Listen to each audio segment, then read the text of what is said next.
Rádio Costa do Sol. Eu sou Fernanda Santana e hoje o Pod Costa vai falar sobre balé. Estamos recebendo o bailarino Júlio Santos, formado pela Escola de Teatro Bolshoi do Brasil e pela ABT de Nova York. Seja muito bem-vindo, Júlio. Muito obrigado. Obrigado por esse convite, de me recepcionar aqui. É muito bom estar aqui. Muito obrigado. Então, antes da gente falar de balé, eu quero começar lá atrás, quando você participava aqui em Araruama do projeto da Vivian. Você Sim, fez ginástica antes de balé? Conta pra gente esse iniciozinho. exatamente. Fiz bastante coisa antes do balé, inclusive. E uma delas foi ginástica, foi no projeto social da Vivian. E, bom, foi o que me preparou para fazer o que eu faço hoje. Dançar como eu danço hoje. E com que idade você começou no Eu projeto? comecei com 3 anos fazendo balé. Balé não, desculpa, ginástica. Com 3 Com anos? 3 anos. Então, desde pequenininho você já via ali na questão da dança, da ginástica, que o seu caminho era por ali. Pois é. Uhum. E qual foi a importância da ginástica, da preparação na ginástica para o balé? Eles são parecidos, são diferentes? Quais são as semelhanças, as diferenças? Olha, eu acho que a ginástica, ela prepara um pouco melhor o corpo, em questão de ser o corpo todo. Já o balé, ele prepara umas partes que a gente não é acostumado a usar, porque no balé a gente, por exemplo, tem que estar sempre com os pés, a gente chama andeor, que é com os pés abertos para fora, e isso não é natural para o nosso corpo. Então, querendo ou não, a gente também tem que ter uma preparação diferente para poder ter essa facilidade de começar a rotacionar mais esse quadril, essas coisas que a gente não tem naturalmente. Então, às vezes a gente demora um pouquinho mais de tempo para preparar essa parte e o resto do corpo, às vezes, falta um pouco mais de preparação. Você falou aí de 3 anos de idade, né? Uma Sim. criança pequena, e eu imagino que a participação dos seus pais tenha sido fundamental. Eu queria que você falasse um pouco sobre isso. Com certeza, eles estavam lá toda hora me levando para ginástica, me assistindo, ajudando todo mundo sempre, levando banana, levando as frutas para todo mundo, sempre ajudando.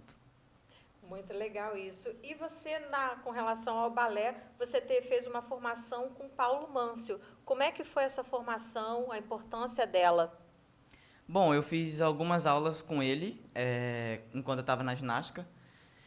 Eu era novo, eu nem lembro quantos anos eu tinha, devia ter 5, 6 por aí, mais ou menos. E foi algumas aulas, tipo, eu nem cheguei a conhecer exatamente o balé, sabe? Porque era muito pouco tempo. Eu só gostava de fazer muita coisa. Então, quando tinha uma música, eu gostava de dançar, quando, não sei, tinha um skate, eu gostava de andar. Então, eu sempre gostei de fazer bastante coisa. E eu não cheguei a me aprofundar muito no balé quando eu tinha essa idade. Em que momento, com que idade você traçou esse foco e falou, eu vou me dedicar ao balé, e por que que você escolheu, dentro de tantos talentos e habilidades, se dedicar ao balé? Olha, eu acho que eu me decidi mesmo que é isso que eu vou fazer pra ganhar dinheiro, pra poder viver. É, nos últimos anos de formação no Bolshoi, mais ou menos, era o que, 2021, por aí, 2022 eu me formei, mais ou menos por aí. Devia ter uns 16 anos. E como foi esse processo seletivo para a escola de balé Bolshoi aqui do Brasil? Como é que foi? Como é que surgiu essa oportunidade? A gente viu um post deles no Facebook, aí a minha mãe mostrou pra gente, aí ela me perguntou se eu queria participar. Eles sempre me perguntavam as coisas antes da gente fazer pra saber se eu tava, se eu queria fazer aquilo ou não. Então, aí eu falei que sim, eu não sabia exatamente o que se tratava, mas eu queria fazer. Aí a gente foi lá no Rio, foi em Nova Iguaçu, se eu não me engano. Aí foi primeiro, como é que eu, foi a primeira etapa, né, dessa nossa, dessa fase toda para poder entrar no Bolshoi. Aí eu passei dessa parte, aí eles chamam a gente para ir lá para Joinville. Aí lá em Joinville a gente tem mais umas 2 etapas, que vai a parte médica, vai a parte também de estudos, porque a gente tem que ter notas boas na escola, a gente tem que conseguir passar de ano, senão a gente não entra no Bolshoi ou não continua lá, se não tiver essa constância no estudo. E testes físicos e médicos, eu já falei, enfim. Quanto tempo você passou lá? Essa sua formação lá durou quanto tempo? Lá eu entrei com 8 para 9 e eu me formei com 17. E é mais ou menos 8 anos. Lá é 8 E esse anos. período todo você ficou morando lá? Esse período todo. A gente E ficou ficou lá. morando sozinho lá ou a família nesse período foi para lá também? Não, nesse quesito eles foram junto comigo e foi uma doideira largar tudo pra vir. Trabalho, casa, pra ir correr atrás de. Bom, tem gente que fala sonho de criança, né? Mas mesmo assim foram, cara, e coragem e a gente ficou lá os 8 anos, concluí. Nesses 8 anos que você passou lá, qual foi o maior desafio? Nesses 8 anos, eu acho que foi no início, porque pra gente pegar a base do balé é uma coisa que demora bastante. E às vezes, bom, depende da criança. Eu, por exemplo, era muito energético, eu não gostava de ficar parado, gostava de demorar muito para fazer as coisas, eu gostava de fazer. E esse início eu acho que me pegou um pouco, porque é um processo um pouco mais lento, que a gente tem que, como eu tinha falado, a gente tem que começar a trabalhar umas coisas no nosso corpo que a gente não está acostumado, e isso leva tempo para a gente começar a ter essa facilidade a mais. Então foi tipo mais ou menos uns 4 anos até começar a pegar um ritmo que eu gostasse mais. Quando a gente fala da questão do balé, né, a gente tem um consenso geral dessa disciplina, dessa rigidez. Você acredita que hoje está modificando um pouco com relação a isso, a preocupação também com a saúde mental dos bailarinos, essa questão da pressão? Você acha que isso está melhorando, que está tendo mais uma atenção para esse lado? Olha, se for atenção para o balé em questão aqui no Brasil, não é tanto. É mais em questão da arte geral. Aqui no Brasil não tem tanta atenção assim, infelizmente. Então, por isso, muitas vezes, bailarinos, dançarinos têm que ir para fora para poder conseguir ter um salário digno, conseguir ganhar o que realmente vale a dança dele, sabe? E falando de ir para fora, foi um caminho que você trilhou. Eu queria que você falasse como é que surgiu a oportunidade da ABT em Nova York, de ir para lá. Sim, foi em 2023, eu tava na CIA Jovem, já, no Bolshoi. Aí eu tinha mandado um vídeo para uma competição aqui no Brasil, que é a mesma, é o IAGP, só que aí tem para cada lugar no mundo, aí no caso nosso é IAGP Brasil. E aí eu mandei um vídeo para eles e nesses vídeos eles me passaram para final, para poder ir para final, que é em Tampa, que foi em Tampa nesse ano. Aí nessa final que eu consegui essa bolsa, indo lá, fazendo as aulas, me apresentando no palco. Aí a diretora falou comigo, conversou. Foi antes, inclusive, de eu saber que eu fui o segundo lugar na competição. E aí ela falou comigo que tinha gostado e eles queriam me dar essa bolsa, oportunidade. E foi aí que eu consegui ir para Nova York. E fala para mim como é que foi essa mudança lá para fora. Você já falava alguma coisa de inglês? Foi aprendendo lá? Como é que foi? Pois é, o pouco de inglês que eu sabia, olha, era por jogos, era bem pouco mesmo. Mas eu aprendi lá mesmo. Foi tudo lá com o pessoal de lá super abraçou, me abraçaram muito bem, tipo, me acolheram, eu e foi um outro brasileiro também que virou meu amigo lá. Eles super acolheram a gente e a gente aprendeu inglês com eles, eles super ajudando a gente. Lá eles também ofereceram pra gente aulas de inglês. Começou depois de um certo período já, mas mesmo assim, eles ajudaram super a gente. E lá em Nova York, você foi também com seus pais ou aí você já foi sozinho? Não, pra lá eu já fui sozinho, só pro Bolshoi que eu fui com eles. E você morou lá numa república, como é que era essa dinâmica do dia a dia? Vocês moravam sozinhos, moravam dentro da escola? Como é que funcionava? Lá a gente morava em dormitório. O dormitório de lá era uma empresa, só que daí o ABT tinha também as vagas para colocarem os alunos dele lá. e normalmente era 2 pessoas por quarto. Então ficava sempre, é, lógico, menino com menino, menina com menina. Mas aí a gente ficava lá nos dormitórios e depois pegava metrô para ir pro EBT. Júlio, você está com quantos anos hoje? 19? É, hoje tô com 19. E nessa trajetória, nesses anos todos, a partir da sua escolha, a sua decisão, em algum momento você sofreu preconceito? Você sentiu essa questão do preconceito com relação a dançar, ao balé? Olha, eu nunca senti preconceito das outras pessoas, mas também eu acho que se alguém já falou alguma coisa em algum tom mais meio preconceituoso, eu não liguei muito porque eu não ligo, eu faço porque eu gosto e se a pessoa não acha que a pessoa tem uma crença que normalmente não é, eu só ignoro. E nesse período você teve a oportunidade de fazer apresentações em grandes palcos lá fora. Qual foi a apresentação, o espetáculo que te marcou mais e por quê? Olha, lá fora, foi no Lincoln Center, porque foi no Lincoln Center em um projeto que teve entre várias escolas, entre as maiores escolas que tem no mundo. Acho que foi mais ou menos umas 4 escolas. E a gente teve que ir para Mônaco, na França, para poder ensaiar essa dança. Foi uma coisa bem, bem legal e bem nova para mim, que até então só tinha viajado para os Estados Unidos, né? Então já sabia mais ou menos como é que era. E aí depois a gente encontrou todo mundo em Nova York e a gente dançou no Lincoln Center. Foi pra gala do IAGP, inclusive, dessa competição que eu participei. No aniversário deles, acho. Não vou falar a idade porque eu não lembro, então não sei. É, aí a gente dançou lá. Essa dança foi um conjunto contemporâneo com essas várias escolas e foi uma troca bem legal. Essa foi uma que eu gostei bastante e me marcou. E dentro do balé, você dança o balé clássico? Qual é exatamente o estilo dentro do balé? Ou é mais de um? Como é que é isso? Uhum. A minha formação, ela querendo ou não, é mais forte no clássico, mas eu também danço contemporâneo e lá fora a gente precisa dançar um pouco mais de outras danças.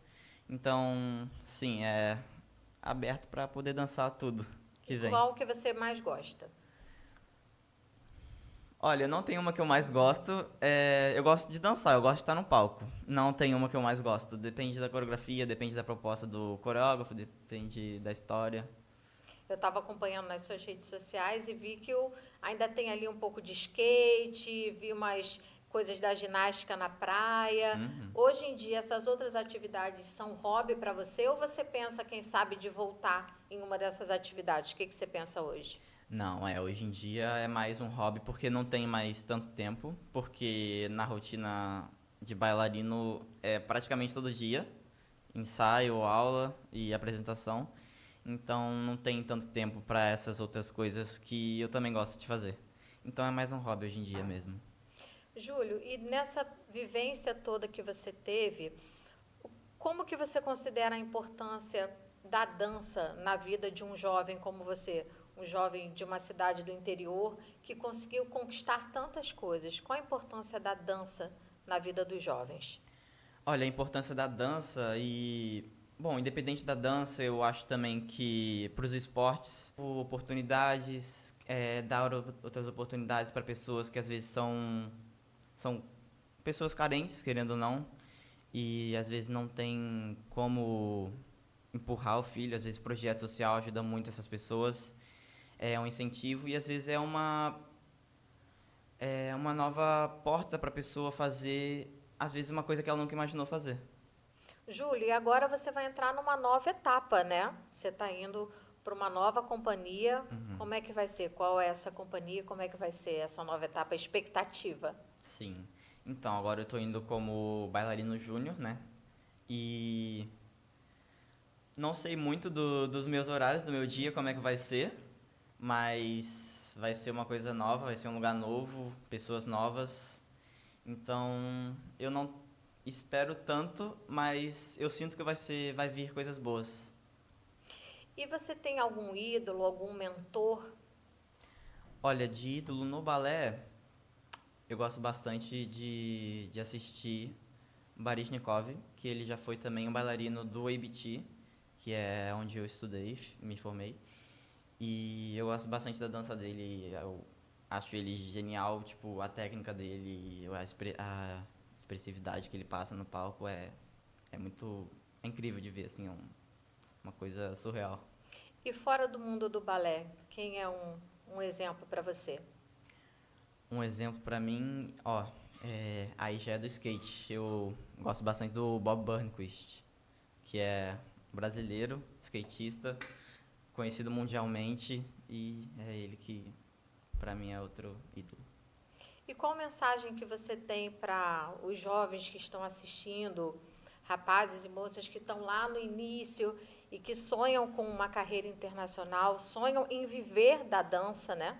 A Uhum. gente sabe da dificuldade que é a pessoa poder se dedicar e viver da dança. Qual é a mensagem que você tem para eles? Olha, a mensagem que eu tenho é: não vai ser fácil, mas só que você quer, vá até o fim, que você vai conseguir coisas boas disso. Vai vir coisas boas disso. E eu queria saber se você tem planos de continuar na carreira internacional. Quais são os planos para o futuro? Os planos futuros é continuar com a carreira internacional e indo para outras companhias, companhias maiores e continuar nesse caminho da dança, que é o que eu gosto. Então é esse sim o meu plano. E você pensa em algum momento, lá na frente, voltar para o Brasil e desenvolver alguma coisa aqui no Brasil com relação à dança, talvez com jovens, alguma coisa assim? Você pensa nisso? Já pensei sim, talvez um projeto social também, parecido com o Bolshoi. O Bolshoi também é um projeto social e eu acho uma coisa bem legal e talvez tivesse mais escolas com essas oportunidades no Brasil e ajudar bastante os jovens de todo lugar, porque às vezes a pessoa não consegue ir para o sul, que às vezes é muito longe para a pessoa, então às vezes um projeto social, não sei, talvez no Rio, uma escola boa, eu acho que seria uma coisa muito bom para ajudar muitos jovens. O que você acha que o poder público poderia fazer para poder incentivar as prefeituras, o Estado? O que você acha que eles poderiam fazer aqui no Brasil para incentivar e a gente ter mais jovens talentos como você? Uhum. Olha, em questão da arte, incentivar, é, botar dinheiro para as pessoas fazerem isso, ver que também pode ser um jeito da pessoa viver disso. E, querendo ou não, projetos sociais, os lugares onde tem muita arte, poder ter, às vezes, uma reforma, por exemplo, um teatro, ter uma reforma, sabe, ter um espaço melhor para isso, para poder acolher a arte mesmo, às vezes, não sei, um museu de artes, um negócio bem feito, assim, acho que ajudaria bastante. E também algo acessível para as pessoas, para elas também poderem consumir, porque isso também não faz tanta parte da nossa cultura brasileira. Então, às vezes, começar assim, aos poucos, acessibilidade, essas coisas, assim. Você tocou num ponto muito importante, que é a questão da formação de plateia, né? Não só incentivar para que outros jovens possam também viver da dança, mas é importante que a gente incentive essas crianças, leve essas crianças para o teatro, para o Uhum. balé, para a ópera, né? Para Sim, exposições, para teatro. quadros, Uhum. pintura, tanta arte, mas desde pequenos, porque a gente também precisa dessa formação de plateia, porque é um ciclo, né? Você Exato. precisa das apresentações e precisa que o público também Uhum. esteja Consumir. presente para acompanhar. Exato. Júlia, eu quero te parabenizar pela sua história, parabenizar que é um talento da nossa cidade, é um talento aqui de Araruama, e você deixa a gente muito honrada de estar representando a gente aí, mundo afora. Quero parabenizar a Obrigado. sua garra, parabenizar também os seus pais pelo papel deles e mostrar o papel, né?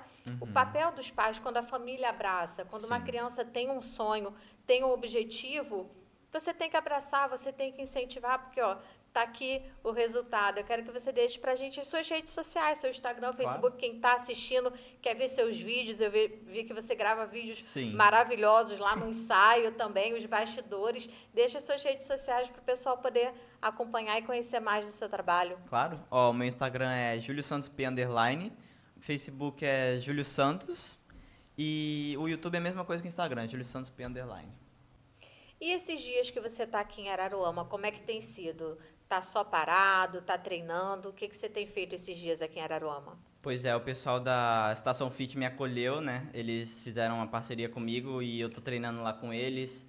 O personal Felipe Marim, que me ajudando super na minha preparação física para poder voltar para Atlanta, voltar 100%. Também a nutricionista Fabiana, também a fisioterapeuta que está me ajudando com todas essas questões, né, de corpo que a gente tem que manter sempre preparado.